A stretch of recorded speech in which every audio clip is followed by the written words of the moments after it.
mystery theory. It is raining cats and dogs here in Southern Oregon, so yeah, it's actual water that you can listen in the background. I hope that it adds to the video and it's not distracting. But today we're gonna talk about another requested case, and it's the case of Kayelyn Louder, or Kiki as she was known by her family. This is a case that happened in the state of Utah, and when it happened, I was living there, but I never heard of it before, so I was amazed to learn more about it, I guess. And for those of you who don't know her case, she disappeared from her apartment and everything was caught on camera. I will have that footage linked down below, and I might be able to add a few images in the video. Now, before I get started with today's case, I want to remind everyone that there are 2 new videos over on my Patreon page. And one is covering a case that happened around Christmas time. Father and a son kind of taking a boys' trip with their grandpa to get their Christmas tree, and something happens. So I'm gonna have my Patreon link down below if you want to check that out and you missed it, or if you want to sign up. There you go. If you can't, if you don't want to, no hard feelings. Totally get it. I also want to ask for you to leave a comment today in this video. I get the comments later saying I fell asleep as I was listening to the video, so I couldn't leave a comment to tell you what I thought about it. Totally get it, but just a reminder, if you can, just leave a comment and leave a like, and that helps spread around this video. Now let's talk about Kayelyn. She, again, her family and friends knew her as Kiki. She was born and raised in Utah and was very loved by her family and friends. She was a good student. She graduated high school and went to Utah State University.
was getting discouraged because she had no luck.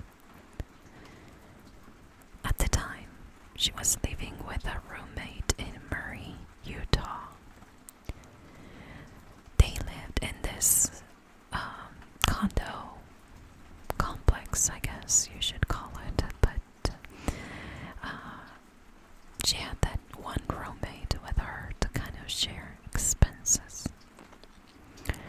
On September 26, 2014, she called 911 at around 9 p.m. She reported a violent fight going on at the clubhouse in, the condos where she lived. They had this clubhouse that people that lived there could rent for special events, weddings, birthday parties, and so she calls 911 and says that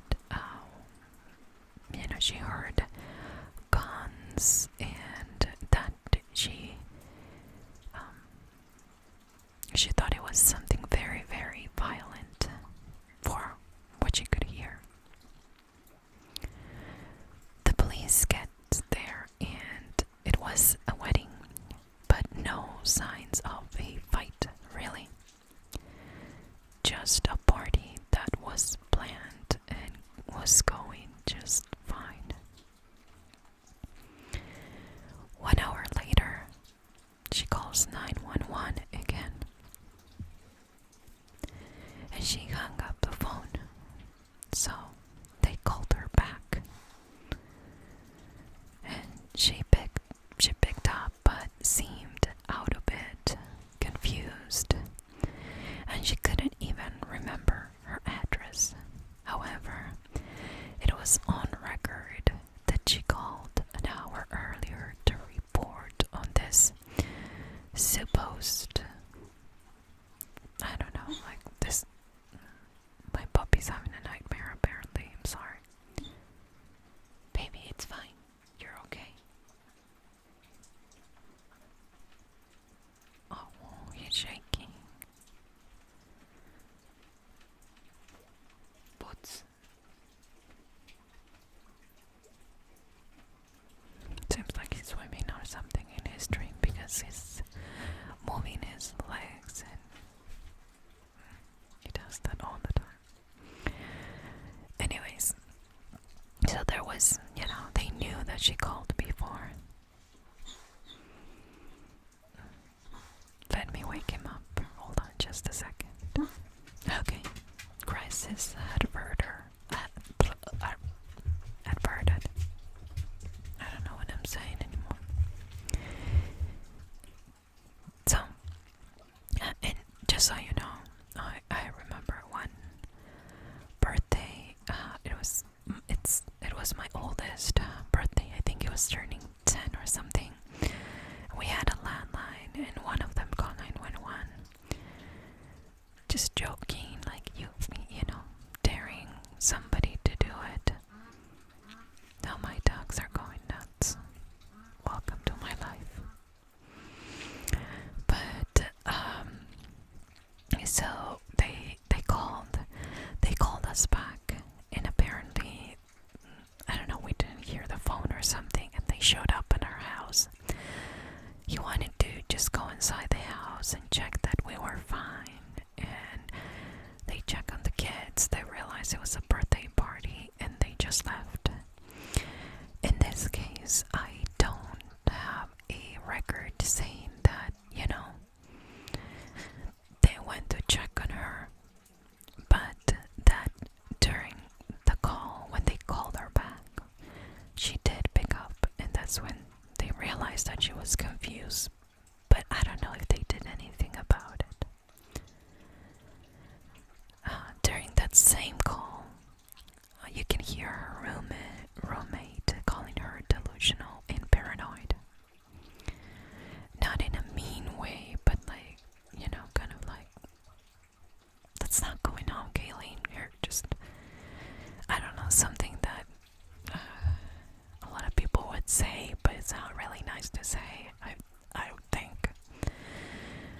next morning, Kayleen calls 911 and she reports intruders in her house.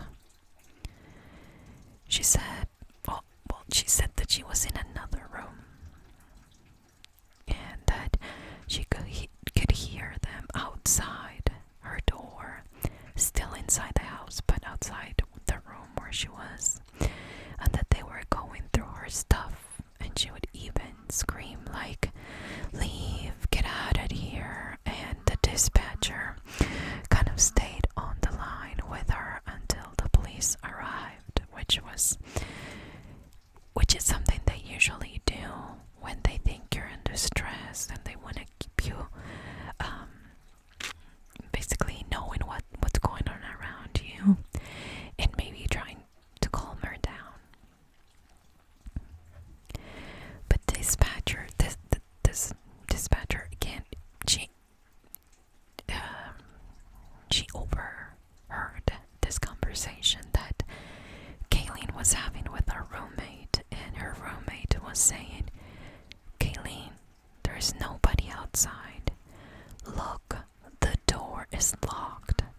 Nobody would be able to get in through the door." So just basically you're imagining things.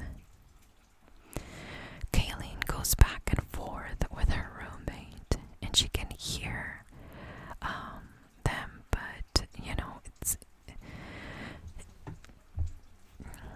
it was kind of interesting to see this dynamic because the dispatcher didn't know what to do or who to believe, so it was basically holding on the line, waiting for the police to arrive and kind of check it out. When they got there, they checked everything. There was no forced entry, no intruders, nothing. So that afternoon, Kayleen calls her mom and tells her, "I called the police. They came. Nobody was there. I am so embarrassed." And she goes on and tells her mom, the plans that she had for that afternoon. She was going to clean her condo, and then she needed to get some stuff done. Not only in the house, but things that she needed to get done. And so her mom said she seemed okay and that nothing sounded out of the ordinary. So on September 27th at around 5:45 p.m., this is all caught on camera and it was shared publicly because she basically vanished after this, but you can see that she's taking her dog outside and it's raining.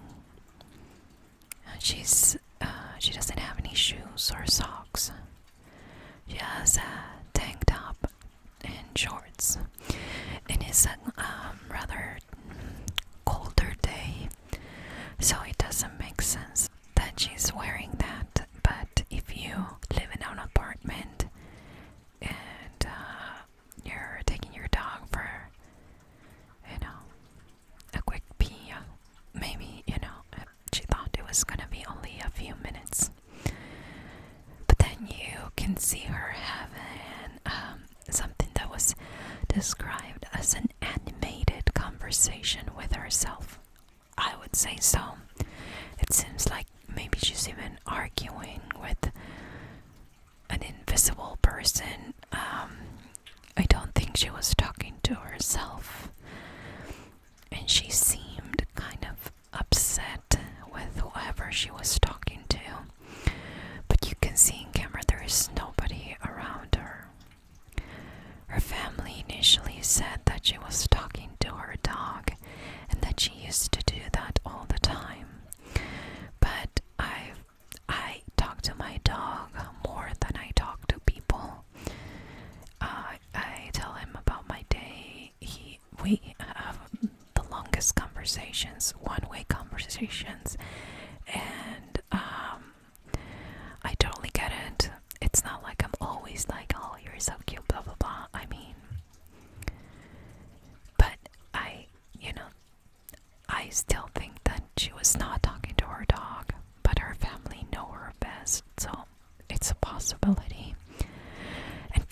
minutes later, some people saw her crying in the parking lot. Then, when somebody was going to approach her, she opens the gate and takes off. She leaves behind her car, her keys, her phone, her money, and she leaves the dog in the rain outside by himself. If you're not an animal lover, then maybe this doesn't, it's not weird, but if you, like me, love your dog or your pet, you know that the last thing you do is just leave it outside where he can be run over by a car in a parking lot. Can wander off and get lost. That night, she was reported missing. The police thought that she ran away after looking at the footage, but her family knew that she wouldn't have left, with no shoes on, wearing the clothes she was wearing. Why not take the car? Why not take her purse? Why not take, They go through the 911 calls and all they can notice is that she's scared, but she's coherent, so it's for the mom, even for the mom, when she looked at the footage, she realized that it was not normal behavior, even though she could explain the conversation or the initial conversation as talking to the pet. They come up with a massive search. They hired a private investigator and they come up with a $5,000 reward. They put up flyers, and after 9 weeks, there's nothing. However, on December 1st, 2014, this I do remember, city workers inspecting a draining pipe along the Jordan River found a body. It was just kind of half up. You could see, not like she was floating. Okay, maybe this is too graphic, but you could see part of her body kind of sticking out of the water.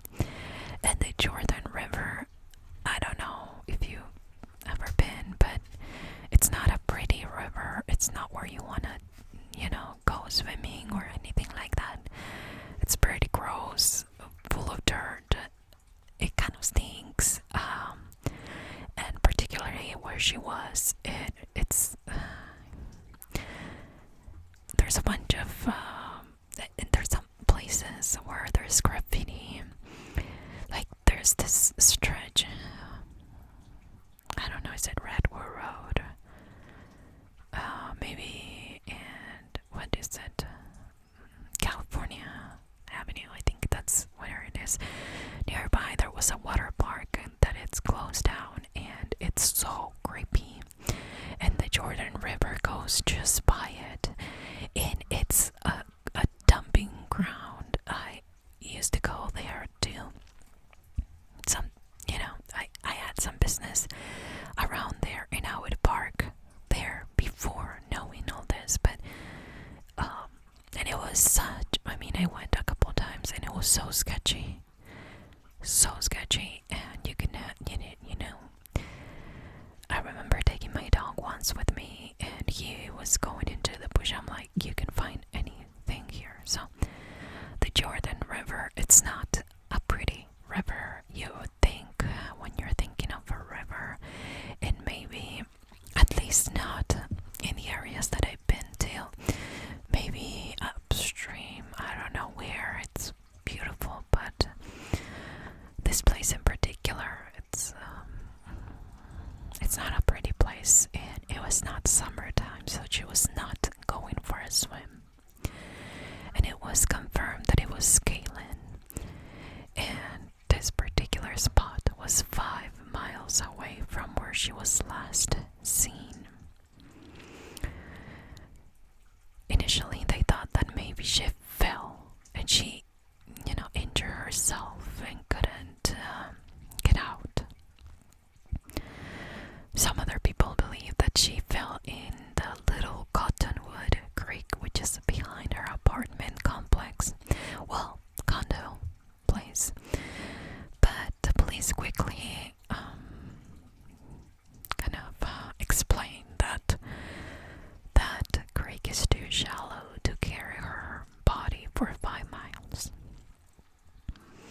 There was no evidence of foul play and no obvious trauma. 4.5 months after finding her body, the results of the autopsy were ready. It basically proved that she was in the river for 2 months, and the toxicology report found nothing. Her cause of death was undetermined and basically ruled an accident. I'm gonna have a number I'm gonna put in the description box down below. If anybody that is listening to this, as random as it seems, but has any information about what happened to Kayelyn, if anybody's seen her, if you know what happened, if you know somebody who knew her and said something, the phone number for the Murray Police is 801-264-2673.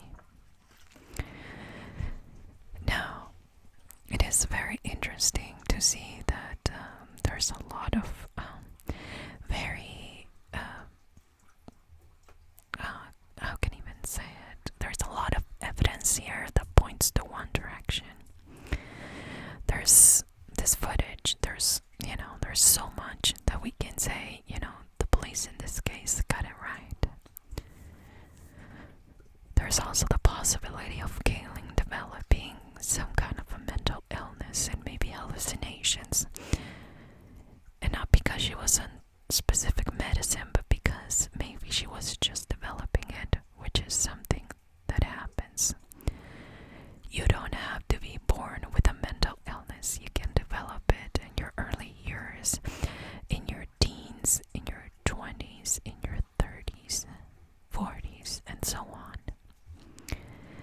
There's very little that we know about mental illness and mental health overall, even though we pretend that we do know a lot, and we think we know a lot, according to experts, of course, and not your typical regular person.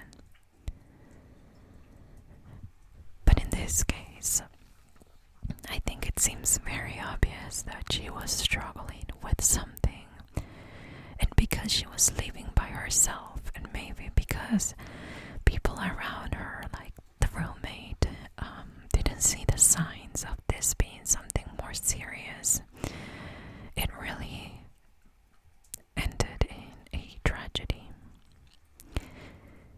Now, I'm not here to say that I know what really happened to Kayelyn. I don't think she did that to herself. It's possible it was an accident, as she was having some kind of hallucination, but it's nonetheless a tragedy.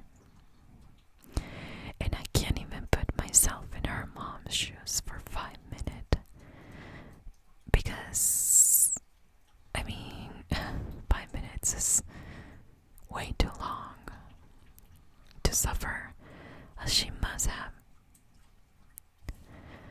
knowing that maybe her daughter was struggling with something that it was not noticeable to everyone, not over a phone call like she had that day, and overall something that ended up in this terrible situation.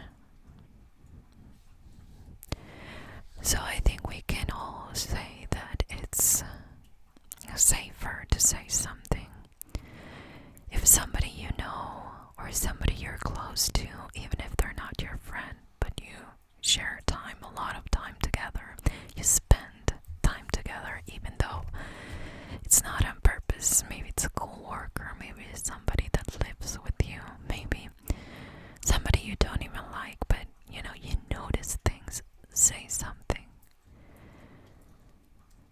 Mental health is one of those things that will creep up on anybody. And if that was your sister, if that was your daughter, if that was... And I'm not saying this is the case of Kayelyn, because I am not a professional. But I think even her mom realized that when she saw the footage that something was going on.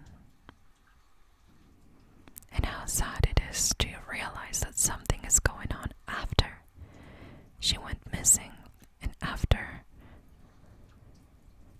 you know, that conversation that they had over the phone, and she just couldn't see it. So if you know something, say something. It's always important to report, even for people that you are not friendly with or are friends with. Saying something helps people that do care about that person in trying to help them, trying to monitor symptoms, and trying to see how they can help that person see that they need help and help them find it. Such a sad case, such a terrible story, and all caught on camera. I appreciate each and every single one of you. Thank you for being here each week, putting up with some sleepy dogs having nightmares, ducks going nuts because it's bedtime and it got dark. They want me to go put them inside. And then little, well, now it seems